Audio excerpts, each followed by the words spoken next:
Welcome, Fey and Miles and new friends, to another episode of Reading with Grams. Today's story is The Tuttle Twins and the Messed Up Market by Connor Boyack and illustrated by Elijah Stanfield. Emily's nose was cold from the chilly spring breeze, but she was sweating underneath her jacket as she pedaled her bike ahead of Ethan, heading to the family theater for this week's building cleanup. After a long winter, it felt like this was the first time they felt the sun's warmth for months. The twins darted around the orange cones that were redirecting traffic. The melting snow had caused some flooding along main streets, and cars were slowly being detoured down another road. Hot chocolate! A boy shouted at a nearby corner. Many drivers were holding money out of their vehicles' windows to buy a cup from the boy, who was apparently doing quite well. Looks like he's doing better than our lemonade stand ever did, Ethan said to Emily, trying to catch his breath. Yeah, hot chocolate is a clever idea, especially with all this traffic going right by him, Emily replied. We should stop and buy some. Besides, I could use a break. The twins approached the boy, who was a bit younger than them. He was clearly working hard to earn a lot of sales.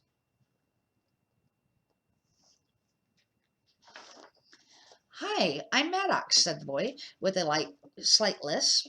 Can I get you a cup? Two, please, Emily said. This is quite a business you got going on here. Maddox flashed a giant grin, revealing some missing teeth. When I looked out my window this morning, I saw workers putting up cones on the street, so I knew people would be passing right by here. I also have a knack for selling people stuff, he bragged. My mom said the police might shut me down because I don't have some kind of permission slip, but no one's come yet, he added. Emily handed Maddox $2, which he shoved into his already full pockets. He poured two steaming hot cups and then returned his attention to the line of potential customers driving by. The twins arrived at the theater to find Nana waiting in the lobby with their parents grinning even brighter than Maddox. Why are you all so happy? Ethan asked. This, my young partners, is a business offer, Nana replied, holding out some papers. Mrs. Dobson from the Harp Troop Theater wants to buy us out. Our competition wants to buy out our theater? Ethan asked. But we've been doing so well. I'm sure that's exactly why she wants to buy it, Mrs. Tuttle chimed in. Before we decide, you should know. Nana paused. Each of you would receive $3,000 if we choose to sell. Also, you won't have to spend your weekends cleaning up the theater anymore. Those are strong incentives for kids your age, Mrs. Tuttle smiled, seeing their stunned expressions. An incentive is something that motivates you to make a decision or to act. That much money and saving lots of time are good reasons to do the deal.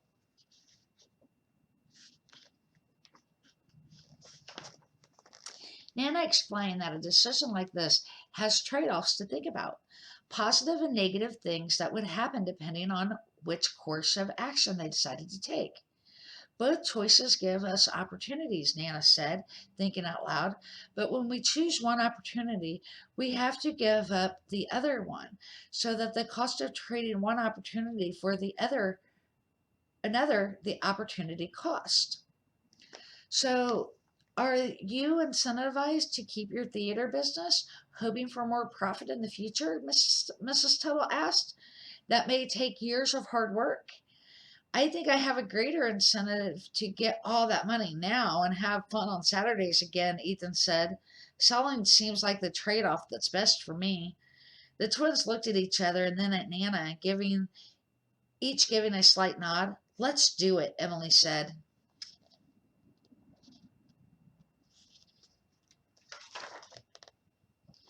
As was their tradition, and at Mr. Tuttle's suggestion, the family went out for ice cream that night to celebrate the sale of their company.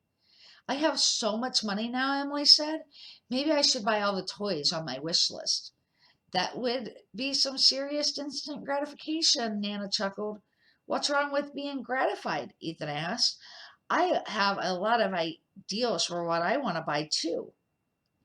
Well, good things come to those who wait, Mrs. Tuttle said. Delayed gratification is a powerful ideal. Making a choice to limit what you get now so you can get something bigger or better later, it's a trade off, just like we talked about before. When you two are older, you will want other things, more expensive things, than a bunch of toys, Nana explained. Maybe you should put that money into a savings account at the bank.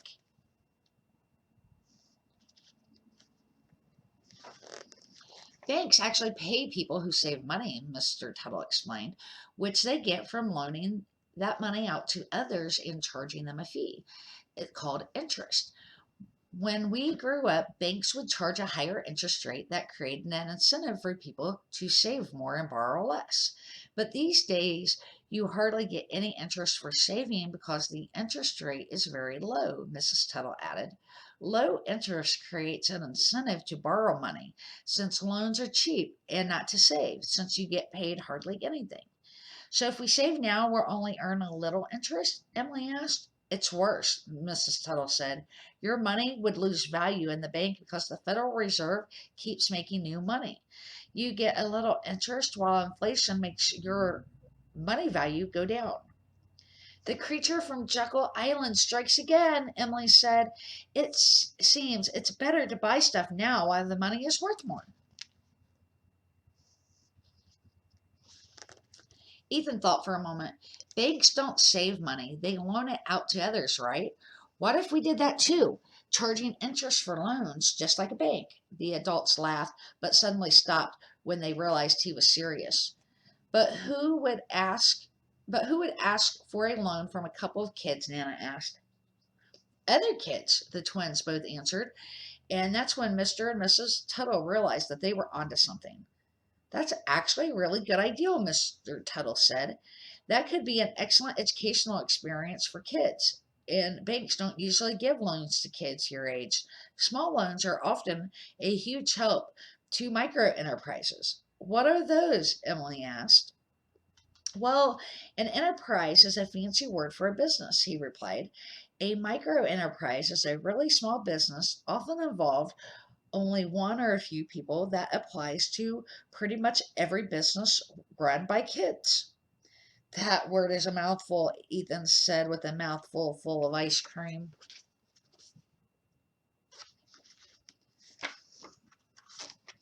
The twins had stayed up very late talking about their new business ideal and had left the house early to find kids who wanted to start up their own micro enterprises.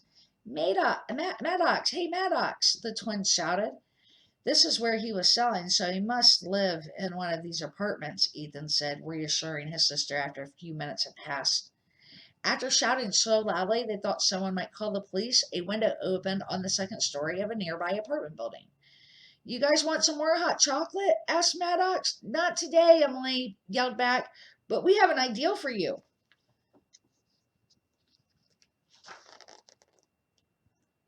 Emily and Ethan and Emily explained to Maddox about the sale of the theater and how they wanted to use their money to help other kids start businesses with small loans.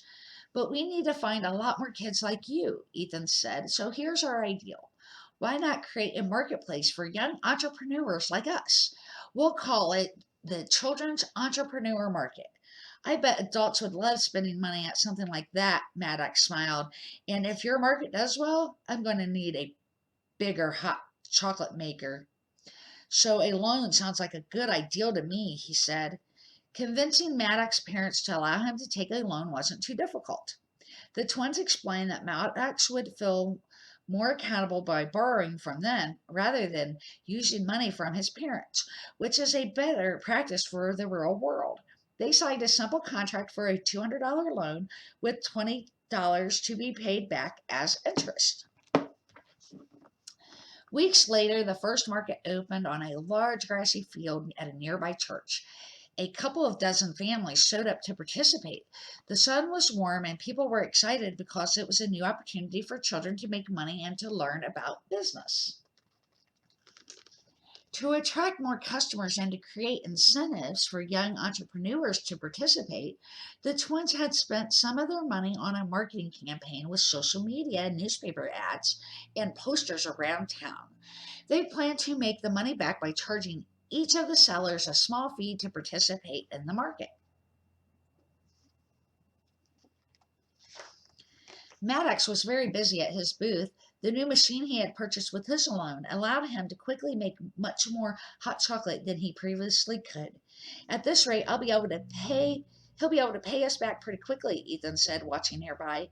I wish everybody here would take a loan from us, Emily said, thinking about how easy it might be to earn extra money without doing any extra work.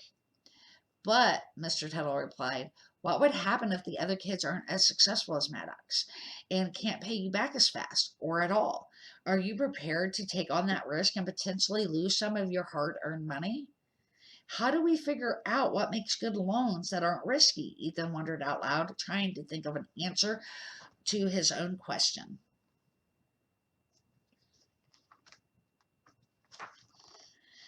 Understanding people and their behavior helps, Mrs. Tuttle replied. That's called Proxology.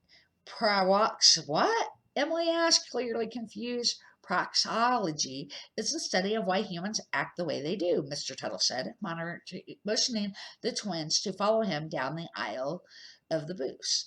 Using this information, you can better decide which businesses might be a wise choice for a loan or a risky one. Maddox was making a lot of stalls nearby, which had a steady line of customers. Your friend Maddox was a hard worker before you loaned him anything, Mr. Tuttle said. Why do you think that is? He seems to like making people happy, Ethan responded, but he also told me he's trying to earn money for a new bike. So that's his motivation, his incentive, Mr. Tuttle explained. It's a reason for his action and why he's making careful decisions and working hard. It was probably a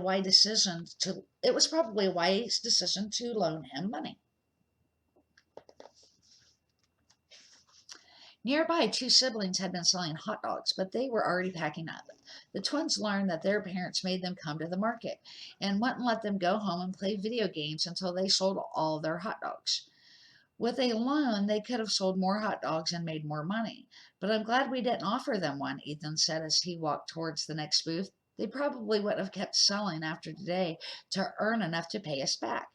And yet, Mr. Tuttle said, those kids still have their own incentives. They simply want to play their video games. If their incentive had been to give yummy food to customers and make money, they might have worked harder and started a successful business, Emily suggested. Oh well. There's a lot of people waiting over there, Ethan said, noticing a girl painting portraits that were in high demand. But she's already painting as fast as she can. How could a loan help her? Good question, a voice behind them said. The twins spurred around to find Mrs. Dobson, the new owner of their theater. Customers have an incentive to get a painting, and she has an incentive to earn their money. So they have to agree on a fair trade. Maybe she could raise prices slowly to slow the demand, or she could hire another artist to increase the supply of paintings. Either choice can make her business more profitable, but only she can choose which opportunity is best for her.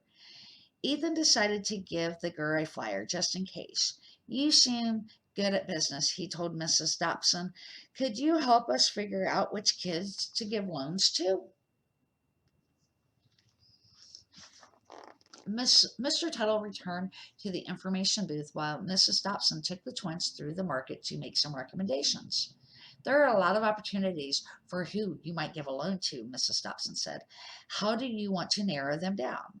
Our dad suggests we should stay away from risky ones. Emily said, we want to give loans to kids who are going to work hard and pay us back so we get interest. Then we can. Hi there, young girl said, interrupting Emily. Can I interest you in my caramel apples? The twins were impressed with the selection, and the plate of samples she held up had apple pieces with a variety of different toppings.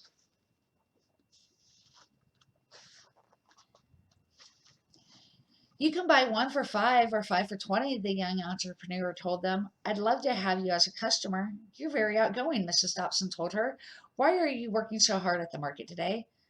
Well, I haven't sold very many so far, she said.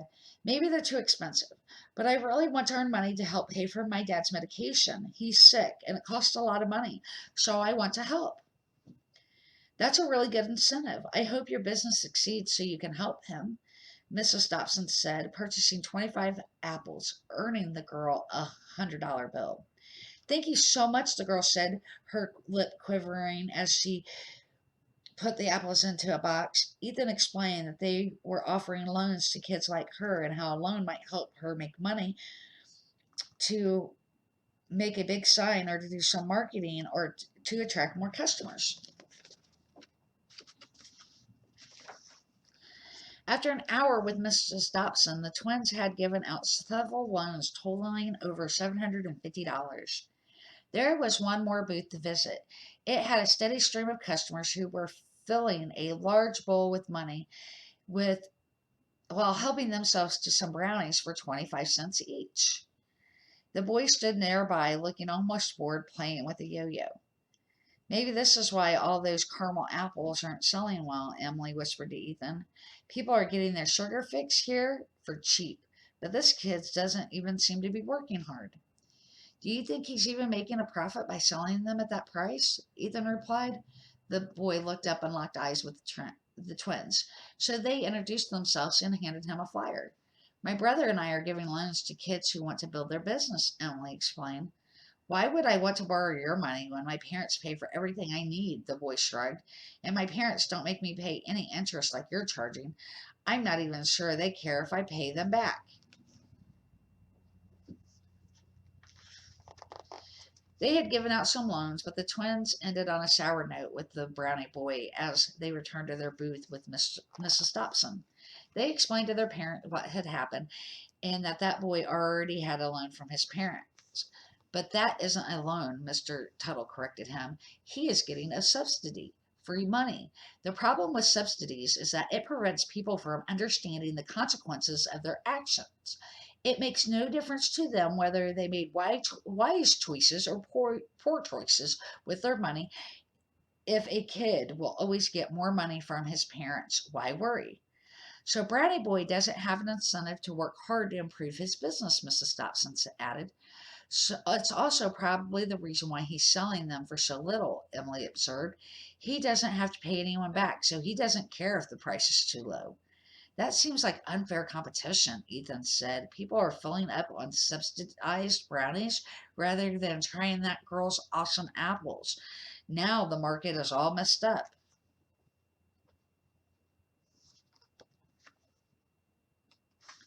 Subsidies mess up and distort the real world market all the time, Mrs. Dobson said. In fact, your Nana told me it happened with her dance studio. The twins remembered Nana explaining that her studio failed because the government built a recreation center that offered dance classes, but they used taxes to subsidize it, so the prices were low and she couldn't compete fairly. That's right, Mrs. Tuttle said. I was so sad when I couldn't take dance classes at my mom's studio anymore. Subsidies distort the market in ways that can really hurt people. A free market requires people to compete fairly for customers by providing better things for lower prices, Mr. Tuttle commented. Subsidies distort that process because it causes people to make different choices than they would if they have the market was fair, sort of like how many customers choose subsidized brownies over fairly priced caramel apples.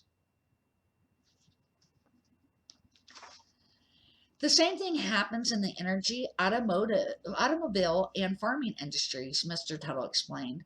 Every time the government interferes in the market with subsidies, it takes opportunities from entrepreneurs to compete fairly and discover better ways of doing things for the right price for consumers. Here's another example, Mrs. Tuttle said. The people who grow corn get big subsidies from the government, which leads them to produce more corn than is needed. That extra supply drives down the price, making it cheaper than other products that might be better. Now our food is filled with corn syrup instead of other sweeteners like sugar, another distorted market. Hey, Now that you are in the banking business, Mrs. Dobson said, winking to at the twins, you should know that banks are one of the most subsidized businesses in the world. Mr. Tuttle nodded somberly. Do you remember that with low interest rates, people stop saving and they start taking big loans instead? Some people might use that money wisely, but others want instant gratification and buy things that they can't afford. Then they might owe more money than they can ever pay back. If our customers didn't pay back the loans we gave them, we'd run out of money and go out of business, Ethan exclaimed. That's where the subsidies come in, Mr. Tuttle continued.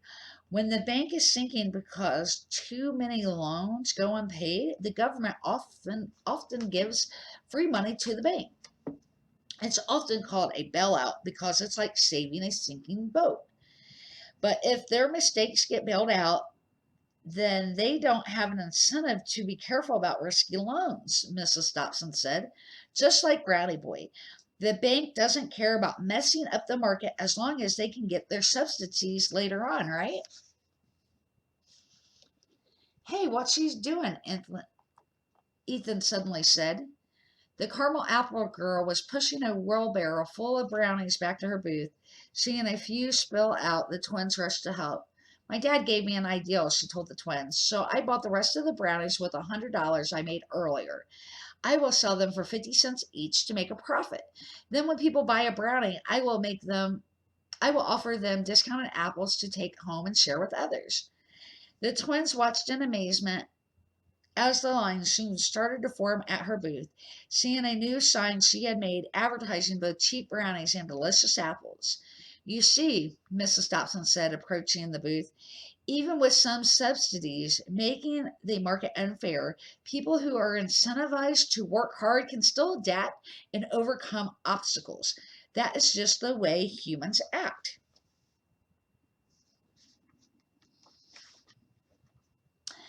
Think of human action like traffic, Mrs. Dobson continued. There are roads, signs, and rules that help drivers avoid crashes into each other or damaging property. People can move freely towards whatever destination they choose as long as they don't hurt others or break the basic rules. But too often, she added, government interferes so human action is forced in another direction. The system gets distorted, people following paths they don't normally take, and maybe make a bad choice about which way to go. Getting to their destination becomes harder, but if they're willing to keep at it, they usually find a way to get there.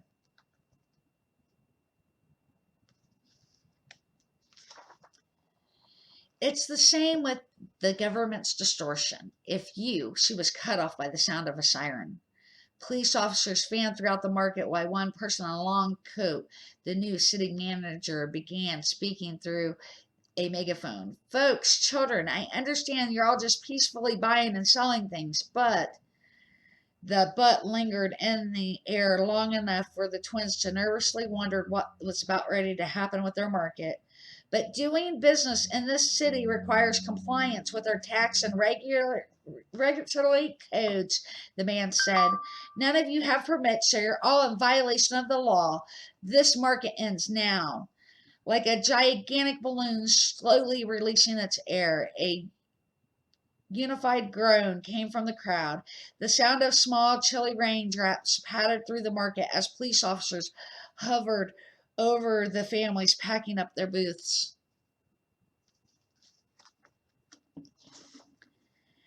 Hey, Mom, Emily said while lifting a heavy box. I think our bank might need a bailout. We're not sure we will get paid back.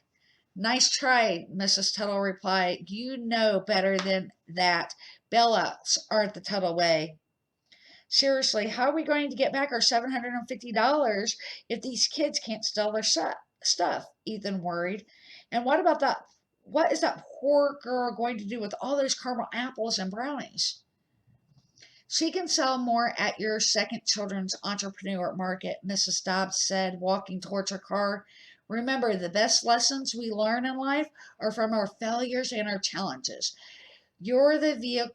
You're the vehicle going to your destination. This is just another obstacle you'll get around. We can start by getting the laws changed so kids don't have to get all these silly permission slips, Mr. Tuttle suggested. You did it once with food trucks. Why not for micro enterprises? Mr. Tuttle loaded the last boxes into the van as the police officers drove away. Cup of hot chocolate? Maddox offered, approaching the Tuttle family. It's on the house. I have a lot left over. I even gave some to the police. Oh, and here you go, he said, handing the twins the money he borrowed with interest. I made so much today, I can pay you back already. But what about the bike you were wanting to save for? You two seem to have enough money. Want to just give me some? Maddox joked. The Tuttles don't give out subsidies, Ethan laughed. But if you want another loan, just let us know. The end. I hope you guys enjoyed today's Reading with Grams episode, and I hope that this inspires you to maybe create your own micro enterprise. Uh, until next time, Fey and Miles Gram loves you, and if you haven't subscribed yet, subscribe. And until next time, bye.